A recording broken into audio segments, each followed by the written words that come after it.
Pusat Waikalesung terletak di Kabupaten Sumba Tengah, Kecamatan Katiku Tanah Selatan, Desa Malinja, Dusun 8, RT 14, RW 4. Berawal dari semangat pekabaran Injil oleh Sending DK Wilenga yang membawa kabar Injil ke seluruh Sumba. Dari Jemaat Anak Kalang lahirlah GKS Membitul yang mandiri sejak tahun 1963, dan tahun 1970 wilayah pelayanan GKS Membitul dibagi menjadi 4 wilayah, dan salah satu wilayahnya mencakup daerah yang kini dikenal sebagai Waikalesung. Karena wilayah ini cukup luas, beberapa majelis seperti Umbu Sunga, Pajukang, dan rekan-rekan membentuk panitia untuk mendekatkan pelayanan kepada warga. Maka pada April 1984 berdirilah Pos PI Waikalesung dengan gereja sederhana beratap alang dan hanya 12 kepala keluarga. Dan melalui sistem penginjilan jaring laba-laba atau satu orang menginjili satu orang, jumlah warga bertambah pesat meski sempat ditentang oleh tokoh adat, dan akhir tahun 1984 jumlah KK meningkat menjadi 25. Dan tahun 1985 wilayah Galuwatu dan Waikabulu bergabung ke Pos PI sehingga jumlah KK naik menjadi 45. Tahun 1986 Pos PI naik status menjadi cabang Waikalesung dengan 75 KK dan gereja baru pun diresmikan. Awalnya pelayanan dilakukan oleh kaum awam secara bergantian. Baru pada tahun 1999, Guru Injil Rambu Telana mulai melayani secara tetap di cabang Waikalesung. Pertumbuhan yang cepat membuat jemaat mengusulkan pemekaran, namun beberapa kali ditolak. Barulah pada sidang Pasis tahun 2009, usulan pemekaran diterima setelah lengkap secara administratif, didorong oleh motivasi dari Ketua Sinode saat itu. Dan Pendeta David Umbu di tanggal 4 Agustus 2009, GKS Jemaat Waikalesung resmi menjadi jemaat mandiri dan sekaligus ditabiskan Pendeta Yohanes Wuli, STH, sebagai pendeta pertama. Dan kini GKS Waikalesung terus berkembang dengan jumlah jemaat sekitar 1.129 orang dan 24 kepala keluarga. Tersebar di pusat Waikalesung, Ranting Laimagi dan Ranting Paledi Manuwolo. Pelayanan dilayani oleh Pendeta Yohanes Wuli, STH, Guru Injil Rambu Telana, dan Penatua Anton Umbuluju sebagai koordinator di Paledi Manuwolo. Adapun deskripsi singkat mengenai program pelayanan dalam jemaat. Program pelayanan di Jemaat GKS Waikalesung mencakup berbagai kegiatan rohani dan sosial yang mendukung pertumbuhan iman, pelayanan, dan kebersamaan jemaat.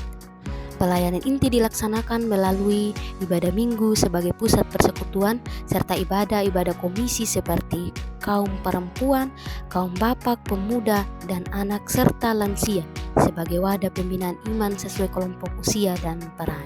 Selain itu, pelayanan dilengkapi dengan kegiatan syukuran, pelayanan pastoral, kunjungan jemaat, persekutuan keluarga, dan pelayanan duka cita serta keterlibatan dalam aksi sosial dan kegiatan masyarakatan yang memperkuat kesaksian gereja di tengah kehidupan.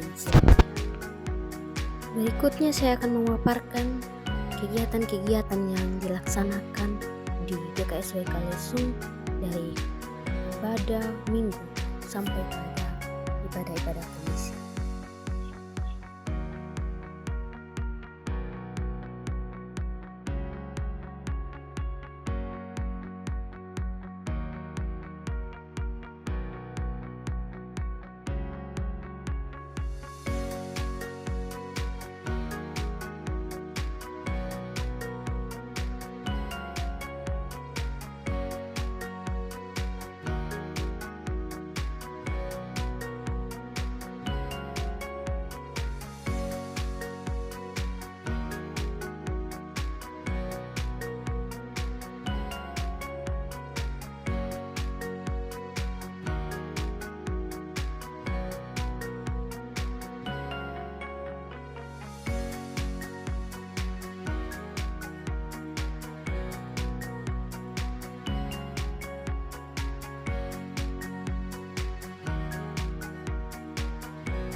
Adapun usul dan saran peningkatan pelayanan.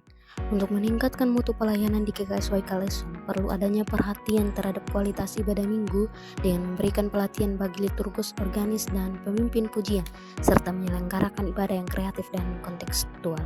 Pelayanan komisi-komisi seperti Komper, Kompak, Pemuda, Anak, Remaja, dan Lansia juga perlu diperkuat melalui program tahunan yang relevan dan pelibatan kader muda. Kegiatan pastoral dan kunjung jemaat sebaiknya dilakukan secara rutin, khususnya bagi jemaat yang sakit, lansia, dan jarang hadir beribadah.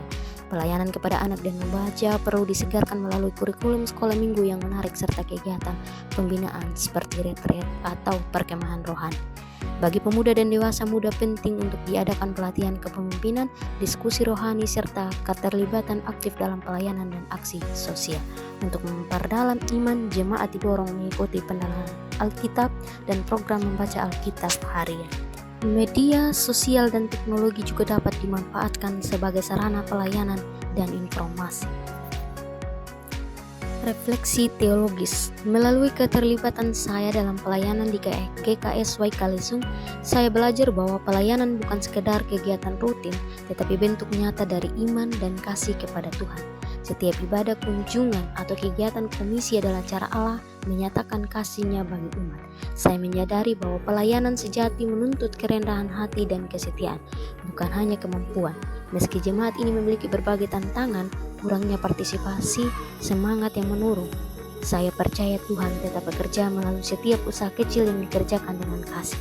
Firman Tuhan dalam Markus 10 ayat 45 mengingatkan saya bahwa melayani adalah panggilan yang mulia, mengikuti teladan Kristus sendiri. Saya rindu melihat GKSY Kalesung terus bertumbuh menjadi gereja yang hidup, terbuka, dan memberkati banyak.